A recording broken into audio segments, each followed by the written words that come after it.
Donc avant de commencer vraiment la méditation, nous visualisons le Bouddha en face de nous. Donc évidemment, la posture, nous prenons la posture appropriée. Donc je ne vais pas passer en détail.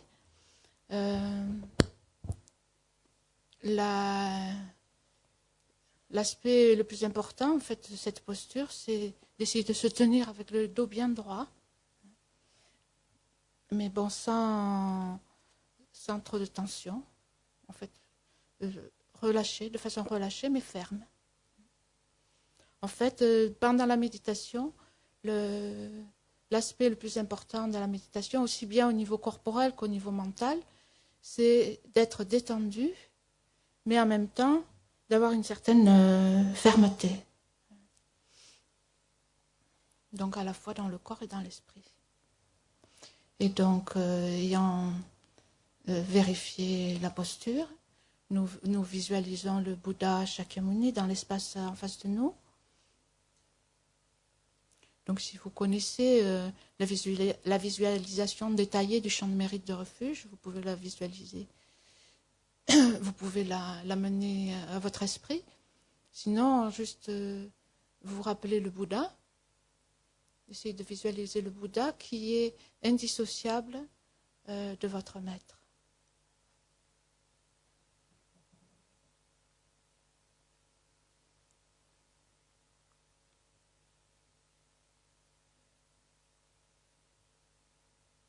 Donc nous pouvons dire la prise de refuge.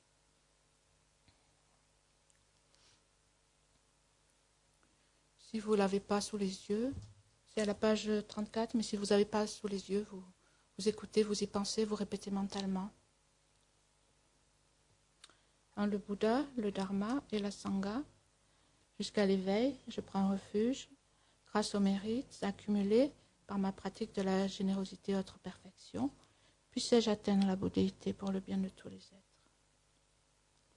En le Bouddha, le Dharma et la Sangha, jusqu'à l'éveil, je prends refuge. Grâce aux mérites accumulés par ma pratique de la générosité et des autres perfections, puissais-je atteindre la bouddhéité pour le bien de tous les êtres.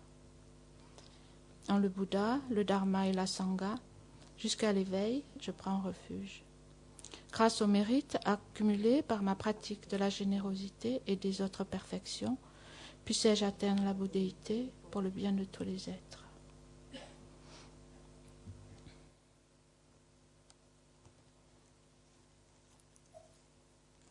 Donc, tout comme on le dit dans cette prière de refuge, nous prenons refuge et nous générons aussi la motivation de bodhicitta, qui est en fait la meilleure motivation.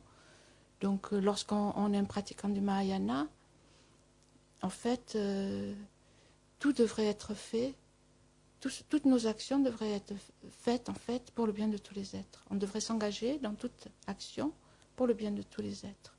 Le Zopa Rinpoche insiste beaucoup sur ce point. Si nous pratiquons le Mahayana, donc notre vie en fait, nous dédions notre vie pour le bien de tous les êtres, c'est-à-dire toutes nos actions. Particulièrement lorsque nous faisons une action du Dharma ou une action spirituelle, au moins qui a l'air spirituelle, telle que écouter les enseignements, la méditation, l'étude, etc. Donc lorsque nous commençons, nous générons cet état d'esprit. Donc je fais cette méditation pour créer les causes d'atteindre l'état de Bouddha, pour être bénéfique à tous les êtres.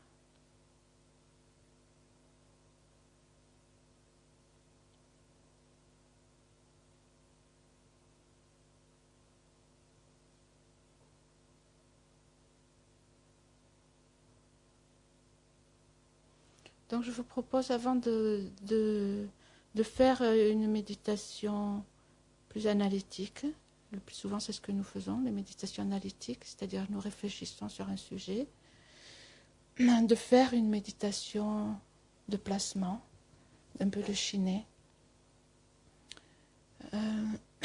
donc de concentration, pour préparer l'esprit. Donc de façon générale, lorsqu'on médite, on allie les deux, l'analyse et la concentration. Mais ici, plus particulièrement, donc, nous pouvons faire une méditation de Shiné pendant 10 minutes. En commençant de cette façon, par une méditation de placement de l'esprit, on prépare l'esprit, en fait l'esprit devient plus dégagé des distractions, l'esprit devient plus ferme, plus fort, et on l'espère donc plus clair, plus paisible. Et donc on a un meilleur outil pour méditer. Donc si vous avez l'habitude de faire ce genre de méditation, si vous avez déjà un objet, par exemple, il y a des gens qui méditent sur Shiné ou qui pratiquent la concentration, par exemple, sur une image de Bouddha ou sur l'esprit. Si vous avez déjà un objet auquel vous êtes habitué, vous pouvez vous concentrer sur cet objet. Sinon, je vous propose donc pendant 10 minutes d'essayer donc de vous focaliser sur la respiration. Donc la respiration, la sensation, soit au niveau de vos narines, la sensation de l'air qui rentre, qui sort, soit la sensation au niveau de la partie inférieure de l'abdomen qui se soulève et qui retombe avec la respiration.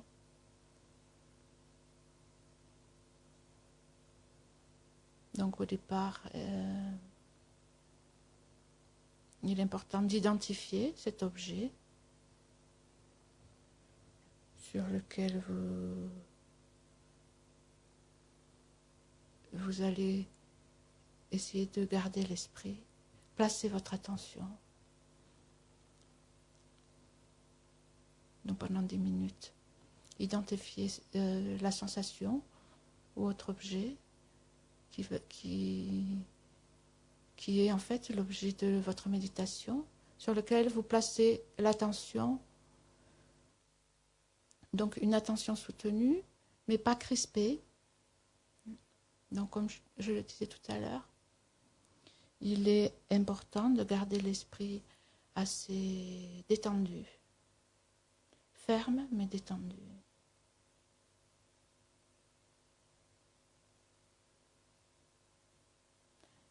C'est-à-dire assez simple. La méditation, c'est quelque chose de simple.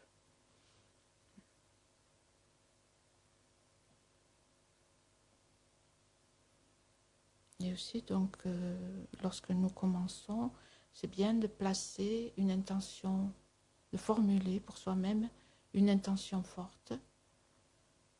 Donc, de ne pas dévier de l'objet.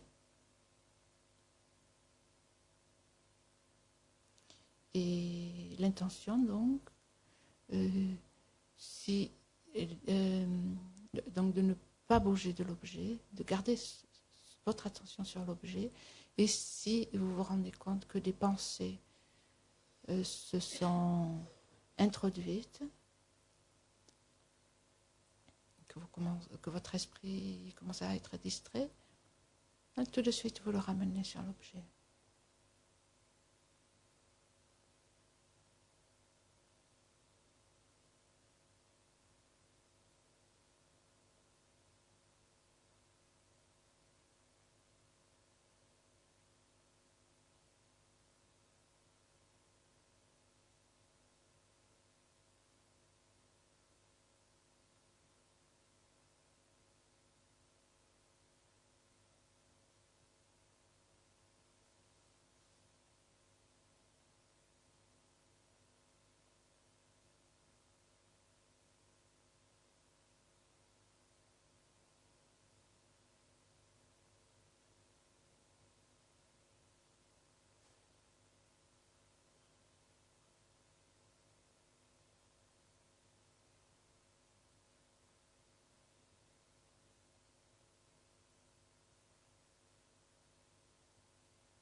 Et maintenant, on peut peut-être prendre 2-3 minutes pour repenser à l'enseignement. Repenser à l'enseignement que vous avez entendu ce matin et laisser remonter dans votre esprit ce qu'il en ressort pour vous.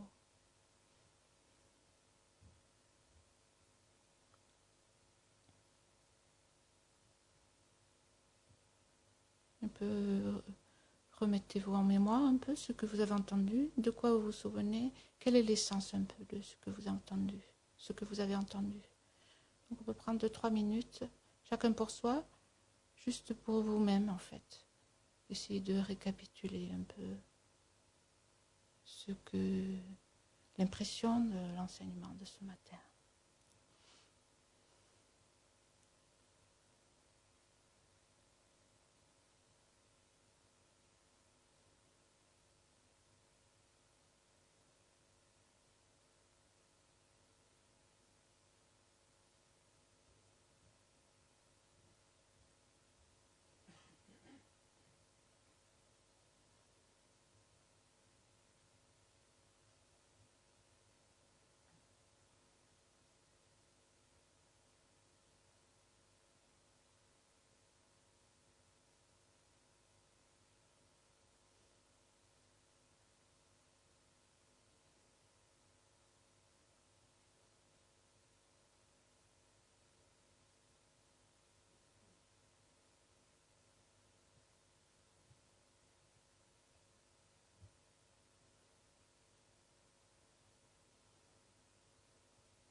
Merci.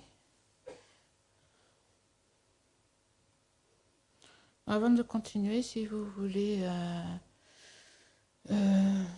bouger un peu, détendre vos jambes pendant 2 minutes.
Donc, en fait, il n'y a pas trop de temps et il y a beaucoup de méditation à faire. Particulièrement comme on parle de ce sujet, donc la mort, l'état intermédiaire et la renaissance, je pense que vous connaissez, la plupart d'entre vous connaissent bien le Lamrim, et dans le Lamrim, il y a les méditations sur les 3 racines et les 9 raisons. Donc il serait bien de faire entre-temps à la maison. Bon, Geshe-la va aussi expliquer la méditation sur le processus de la mort, mais il y a aussi la méditation en 9 points de l'Amrim, qu'il est bon de faire de toute façon, pas juste quand on fait le Péba, mais en général. Mais bon, particulièrement sur ce sujet. Mais maintenant, on verra peut-être demain, on abordera. Ce que j'ai envie de faire maintenant, c'est une méditation à partir de la prière à 7 branches. Quand on fait la méditation sur le Lamrim, on commence par une prière à 7 branches. Et dans la prière à 7 branches, il y a, donc on va la lire, la prosternation, les offrandes, la confession, la réjouissance, la demande de demeurer et de tourner la roue du Dharma et la dédicace. Et dans cette méditation, il y a la méditation sur la réjouissance. Donc c'est la prière qui est à la page 35. et particulièrement la méditation sur la réjouissance. Donc c'est aussi une instruction de Lama Zopa Rinpoche. Quand on fait des retraites avec Rinpoche, Rinpoche dit toujours, on s'arrête toujours à la réjouissance. Hein. Donc dans chaque pratique qu'on fait, il y a toujours la réjouissance, et on s'arrête toujours à la réjouissance pour méditer. Et donc Rinpoche dit, dans les centres FPMT, je veux qu'on s'arrête à la réjouissance pour méditer sur la réjouissance. Hein. Et donc la réjouissance, en fait, c'est méditer sur le bonheur et sur la joie des opportunités de soi-même et des autres. Hein. Donc c'est quelque chose de très agréable en plus. Hein. Donc on va faire ça.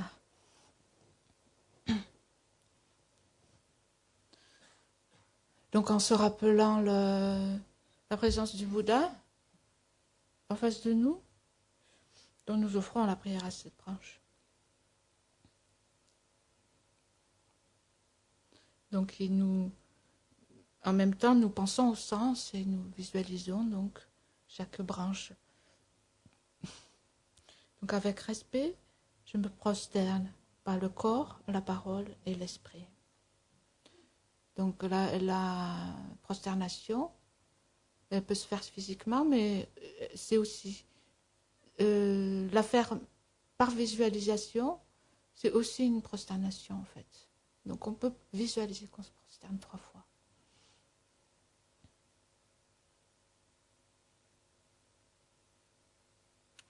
Je présente des nuées d'offrandes variées, réelles et imaginées.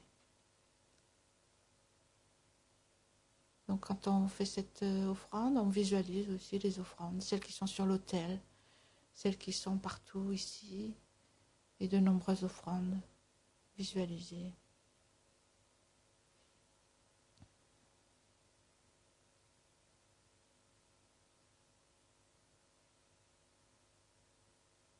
En fait, l'intérêt le bienfait de la prière à cette branche, c'est d'accumuler les mérites et de purifier, qui sont en fait les conditions pour faire toute action, les conditions pour bien recevoir l'enseignement, pour bien comprendre l'enseignement, pour bien pouvoir le mettre en pratique.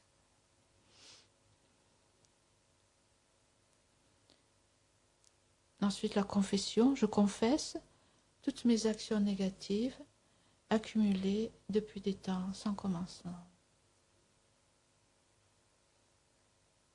Donc, depuis des vies sans commencement, même si je ne m'en souviens pas, je me suis engagée un nombre incalculable de fois dans des actions invertueuses. J'ai brisé les vœux que j'avais pris et j'ai commis des actions négatives en général envers les êtres saints, les 3 joyaux et les êtres en général. Donc je déclare ces fautes et je les regrette.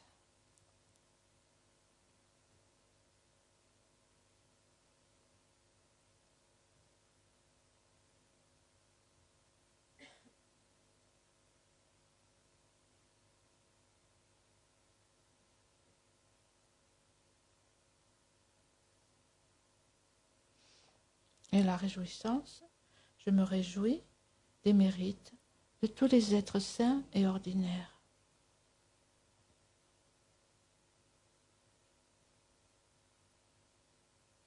Donc la réjouissance, c'est penser à toutes les actions positives et les qualités de soi-même et des autres. Donc on peut commencer par en pensant en fait à nos propres vertus, donc personnelles, donc dans lesquelles nous nous sommes engagés, dans le passé, dans le présent, dans le futur. Et donc dans le passé, pour avoir une telle précieuse renaissance humaine, donc qui me donne les conditions que j'ai aujourd'hui, hein, donc d'être né dans un corps humain, doté de qualité, doté d'intelligence, doté des conditions nécessaires est particulièrement doté d'intérêt pour le Dharma, à tel point que je viens ici ce week-end pour écouter cet enseignement très précieux qui permet en fait de transformer les agrégats ordinaires que nous avons à un corps de Bouddha. Donc pour avoir toutes ces conditions, c'est quelque chose en fait d'extraordinaire. Donc Geshe-la a parlé de cette précieuse renaissance humaine. Et donc j'ai créé les causes dans mes vies passées pour avoir cette précieuse vie. Dans toutes ces actions qui ont ce résultat aujourd'hui, donc les prières, les pratiques de la générosité, de l'éthique, de la persévérance, de la patience. Et donc en pensant à ça, on se réjouit, on génère la joie et le bonheur. En fait, en se disant, comme c'est merveilleux que j'ai créé toutes ces causes dans le passé.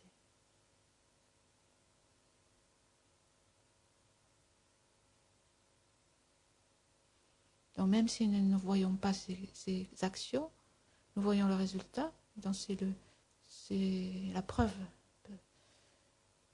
des actions positives. C'est la preuve que nous nous sommes engagés dans des actions positives. Donc c'est merveilleux.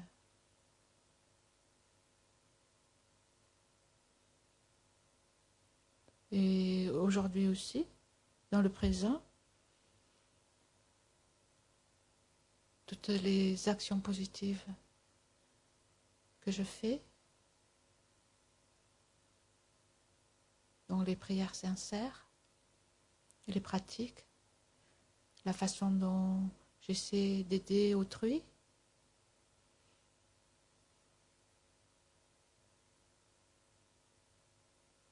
donc les pratiques d'écoute, de réflexion, de méditation, le fait de suivre les conseils du maître, etc. Donc pensez à vos vertus et vos qualités présentes et réjouissez-vous en pensant comme c'est merveilleux. En fait, on peut répéter en fait comme un mantra, comme c'est merveilleux, en pensant à toutes ces qualités. Répéter comme un mantra, se réjouir, générer la joie en répétant c'est merveilleux, c'est merveilleux. Ou quelle que soit la formule qui vous vient au cœur.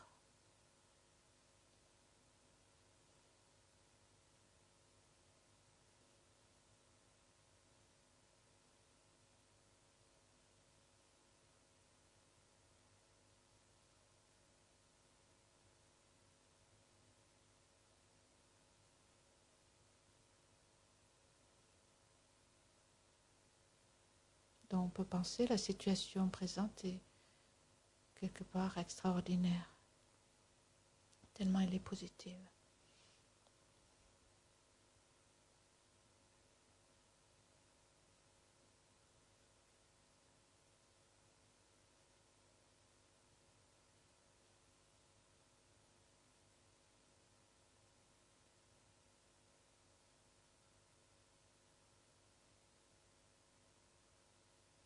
Également, nous nous réjouissons des activités à venir, des activités vertueuses dans lesquelles nous allons nous engager pour les autres dans le futur.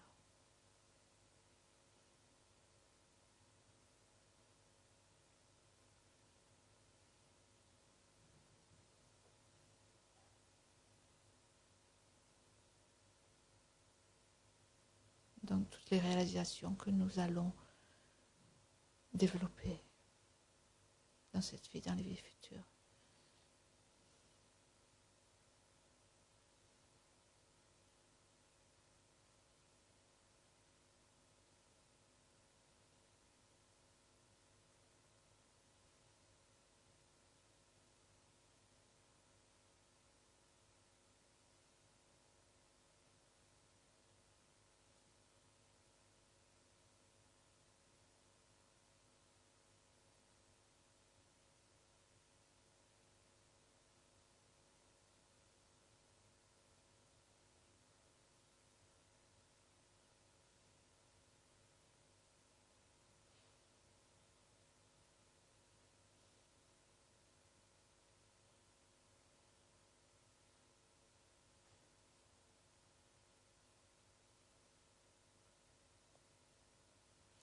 Ensuite, nous pouvons nous réjouir des vertus d'autrui, également dans le passé, le présent, le futur. Dans toutes les activités vertueuses, donc les différentes activités grâce auxquelles les gens se sont aidés, s'aident et s'aideront dans les activités altruistes au service d'autrui, qui ont lieu, qui ont eu lieu, qui ont lieu, qui auront lieu, donc grâce aux vertus d'autrui.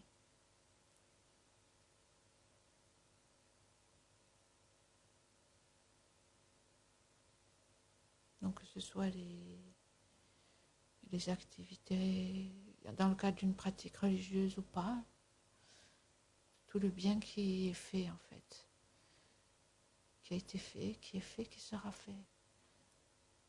En se disant, c'est en général la joie, le bonheur en pensant à toutes ces actions, en se disant c'est merveilleux.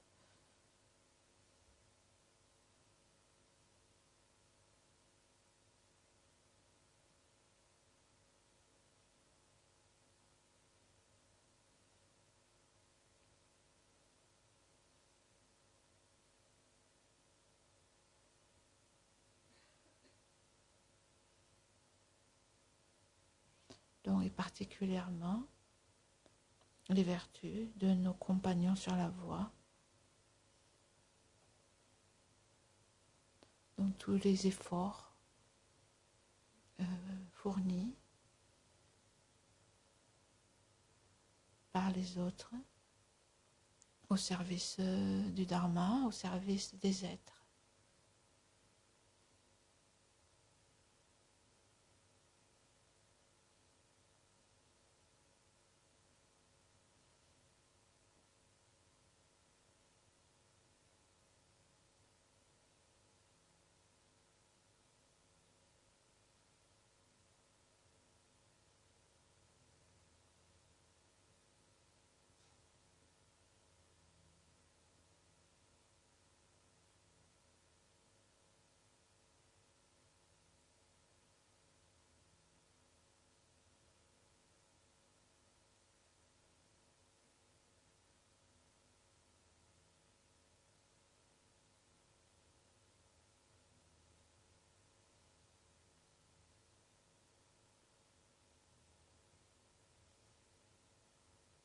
En pensant à tout cela, en pensant aussi aux qualités des êtres.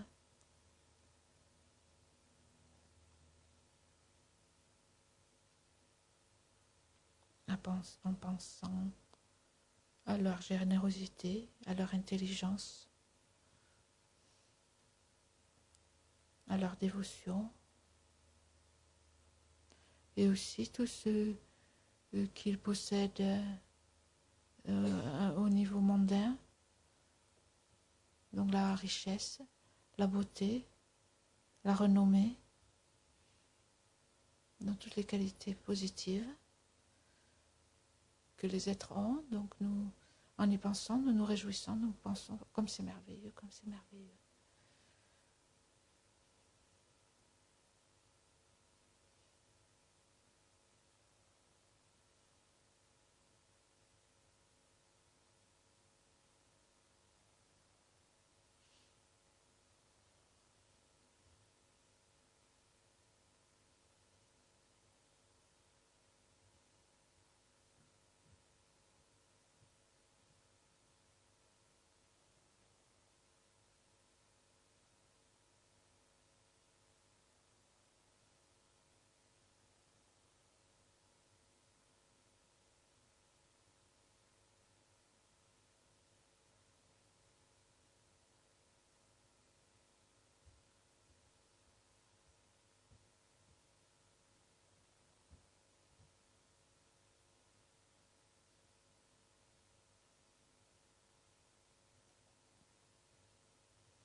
Et finalement, nous nous réjouissons de la vertu des êtres saints des Bouddhas et des Bodhisattvas.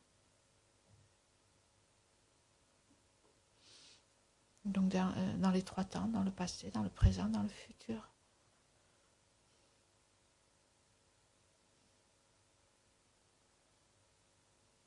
Donc on peut réfléchir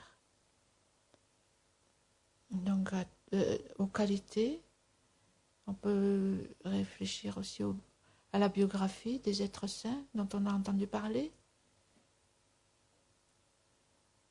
des épreuves qu'ils ont endurées, de leurs efforts pour faire naître les réalisations et pour venir en aide à tous les êtres.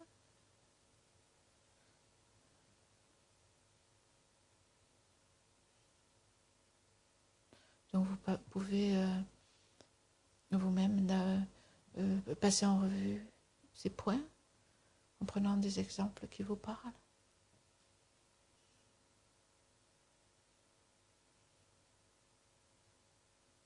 En pensant, donc c'est extraordinaire, c'est merveilleux, et générer la joie, le bonheur dans votre cœur, en pensant à toutes ces actions et toutes ces qualités.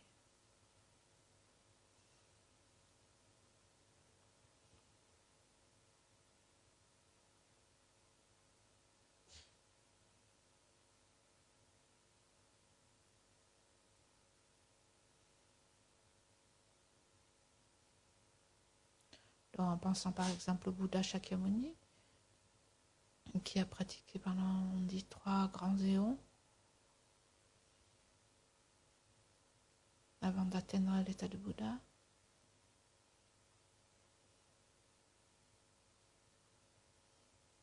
Et donc on peut penser aussi à Tsongkhapa, Milarepa. On peut penser à tous nos maîtres, les exemples actuels que nous voyons, par exemple de sa sainteté, le Dalai Lama, et des autres maîtres, donc de leurs actions, de leurs qualités.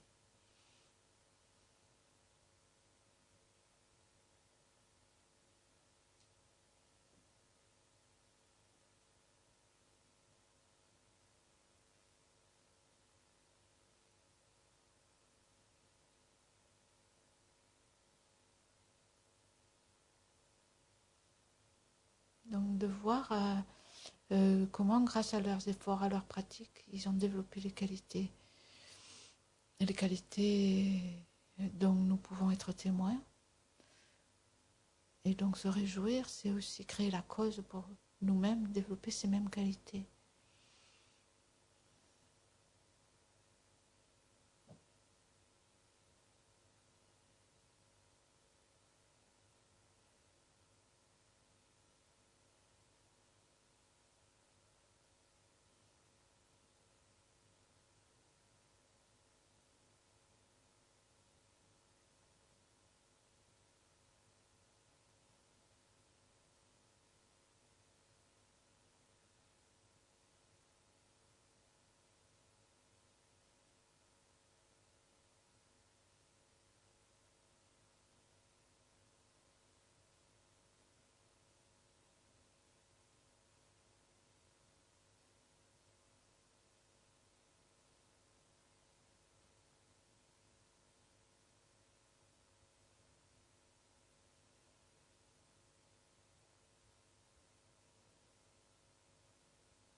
Et donc ensuite on peut terminer en lisant les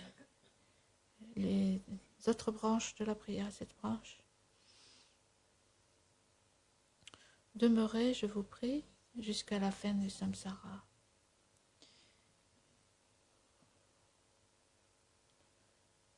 Et tournez la roue du Dharma pour les êtres. Mes propres mérites et ceux de tous les autres, je les dédie à l'éveil suprême. Donc à la fin de cette méditation, nous pouvons penser que le Bouddha Shakyamuni en face de nous se dissout en nous et vient dans notre cœur. Et donc pensons que nos corps, paroles et esprits font un avec le corps, la parole et l'esprit du Bouddha.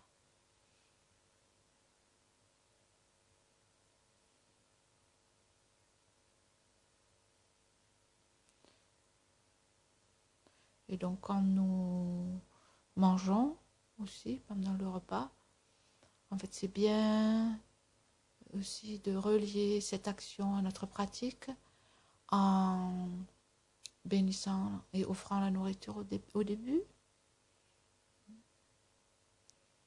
Et donc une façon de prendre la nourriture en la dédiant aussi et d'imaginer donc que tout ce que nous mangeons est offert au Bouddha à notre cœur et que le Bouddha génère la grande béatitude par cette offrande.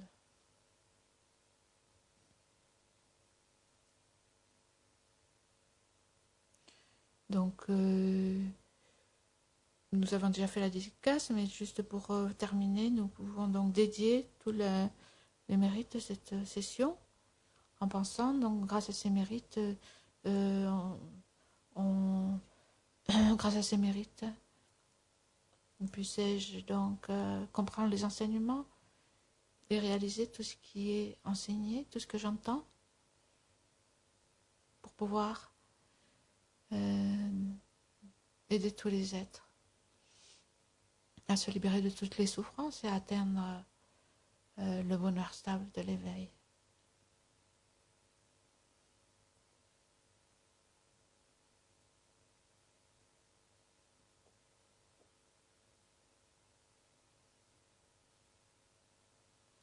La prière de dédicace, c'est la page 35.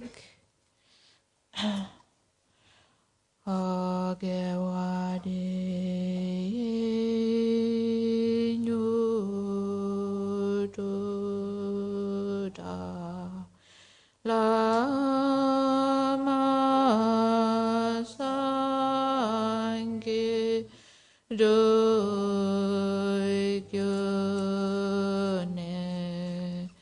Doa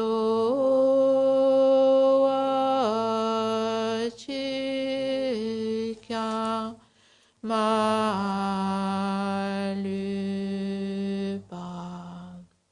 Deyi Sala Gepaso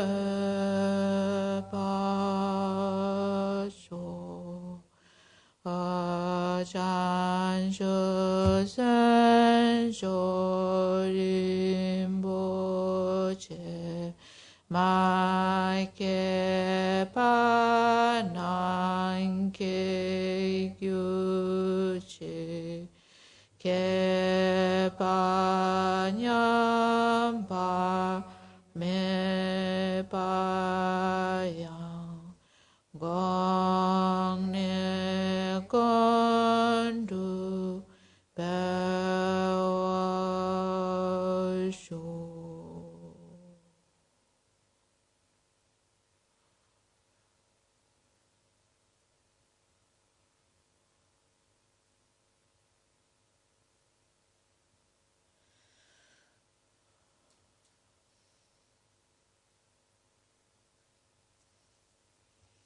Merci et bon appétit.